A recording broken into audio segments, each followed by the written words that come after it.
everyone! Tayo po ay mag-unbox ng parcel. Natanggap ko lang po kanina ito.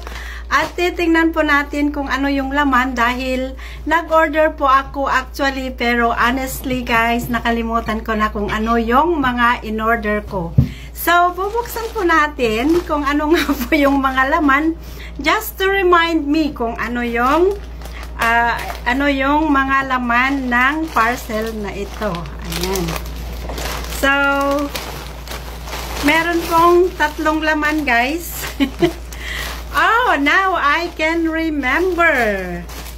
Unahin po natin ito, guys.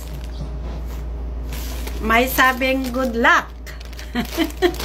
Ano kaya yung good luck? Ayun!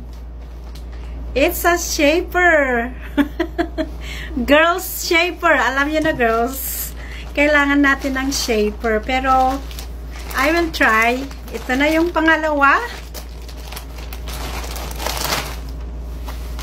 Oh, okay. It's a belt. Only girls know about this, okay? At ito na yung pangatlo. Ayan. So, ito po. Okay, so it's a shaper. Another shaper. Now I know what I ordered. Ayan. Ayan, natutuwa si Greg sa akin. Kaya, thank you for watching. Please give it a thumbs up if you like this video, guys. Or if you like this unboxing. I'll see you guys once again. Bye for now.